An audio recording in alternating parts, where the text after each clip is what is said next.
Without the tools to observe the machinery of the cell, and long before the idea of irreducible complexity, Charles Darwin offered a way to test his own theory.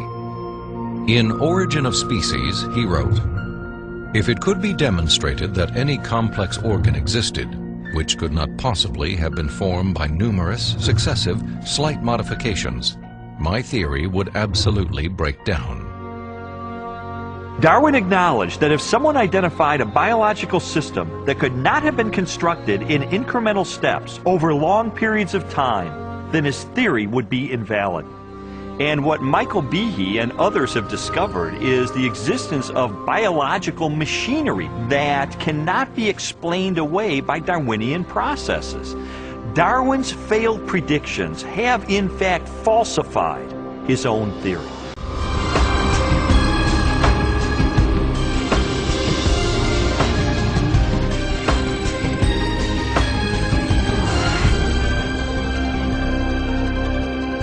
The existence of complex biological machines raises an obvious question. If natural selection wasn't the agent of their construction, then what was? The centerpiece of my investigation was an interview with philosopher of science, Dr. Stephen Meyer. Meyer, who holds a PhD from Cambridge University, brought me face to face with the most efficient information processing system in the universe. The DNA molecule and its language of life. The discovery of the information-bearing properties of DNA and RNA is a fundamental challenge to all materialistic theories of the origin of life. Neo-Darwinism and its associated theories of chemical evolution and the like will not be able to survive the biology of the information age, the biology of the 21st century. Meyer's conclusions are based upon his understanding of the DNA molecule and the genetic instructions that are locked within the nucleus of living cells. In 1953, when Watson and Crick elucidated the structure of the DNA molecule, they discovered that DNA was a carrier of genetic information in the form of a 4-character digital code. That is to say that DNA functions like a software program, only more complex than anyone has ever created or devised. For a biological system to run and operate, it needs genetic information to build the proteins and protein machines that cause the cells to maintain their function. This information is stored in a precise arrangement of 4 chemicals that scientists represent with the letters A, C, T, and G. Sequences of these chemicals provide the instructions necessary to assemble complex protein molecules that in turn help form structures as diverse as eyes, legs, wings, and hearts. This code has been called the language of life, and it is the most densely packed and elaborately detailed assembly of information in the known universe. Geneticist Michael Denton has estimated that the amount of biological information necessary to build all of the proteins in all of the species of organisms that have ever existed on planet Earth could be held in a single teaspoon. And we'd still have room left over for all of the information contained in every book ever written. The more I learned about DNA, the more I understood the significance of what Stephen Meyer called the most fundamental question facing biology today. Where did the information in DNA come from? How did it arise in the first place? Well, lots of people have wanted to explain the origin of information by reference to the laws of physics and chemistry or by reference to the chemical properties of the constituent parts of the DNA. But that would be like saying that you could explain the information in this morning's New York Times headline by reference to the physics and chemistry of ink bonding to paper.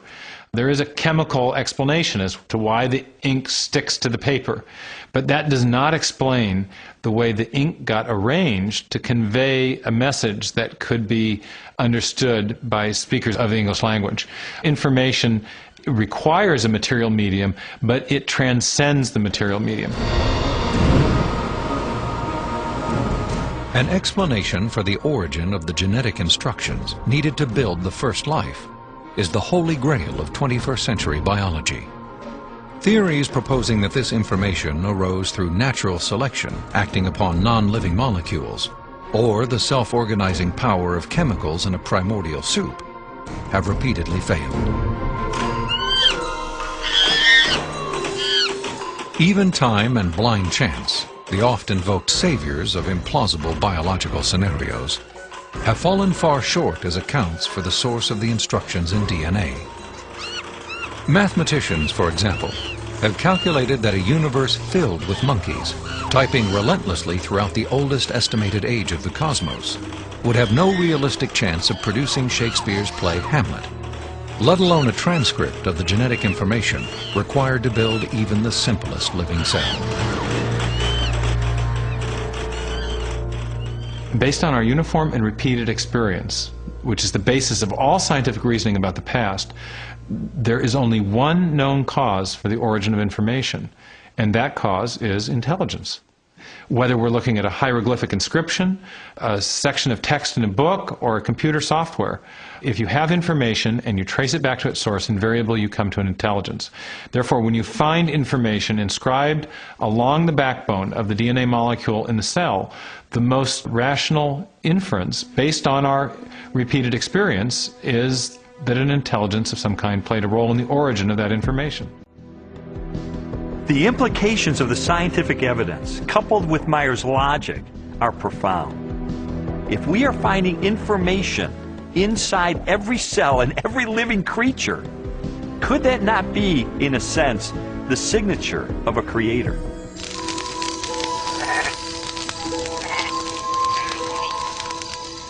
"30 centuries before science unlocked the mysteries of genetic information, or a telescope probed billions of light years into space, the Hebrew shepherd and poet David wrote eloquently of a creator who revealed his existence and power through all that he had made.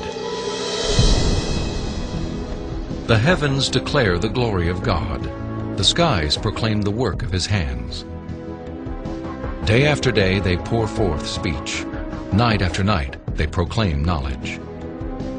Their voice goes out into all the earth, their words to the end of the world." God himself is invisible. He is a spirit. And yet, one of the purposes he has for us is to find him so we can know him. And he's left behind a series of clues. And sometimes we just have to kind of take our blinders off and get beyond our presuppositions and say, wait a minute, I am going to pursue the evidence of science wherever it points. And if it takes me to a very uncomfortable conclusion that there is a creator, then if the evidence points in that direction, that's the way I'm going to go. According to a lot of the mainstream media, the theory of intelligent design is a faith-based idea. And in saying that, they want to dismiss it as something that has no basis in science. But the media has confused a fundamental issue. They're confusing the evidence for the theory with the implications of the theory. The theory of intelligent design may well have implications that are supportive of theistic belief, but the theory is not based on theistic belief. It's based on the discovery of digital code in cells, miniature machines in cells, the fine-tuning of the laws of physics and chemistry, and standard ways of scientific reasoning about the remote past in the history of life. 40 years ago, a lecturer in a high school biology class convinced an inquisitive 14-year-old freshman that there was no God. Ironically, years later, it was an open-minded investigation of scientific evidence that led Lee Strobel to belief in a creator. One of the most interesting things I've learned as I've gone on this journey of scientific discovery has been that you don't have to commit intellectual suicide to come to the conclusion that there is an intelligent designer. Because today, science is pointing more directly and more powerfully toward a creator than any other time in the history of the world. I was trained in journalism and law to respond to truth. I had to take a step of faith in the same direction that evidence is flowing, which is logical and rational. We do that every day of our life. We make steps of faith based on the evidence that we perceive. And so it was the most logical and rational step I've ever taken to put my faith in the creator that science tells me exists.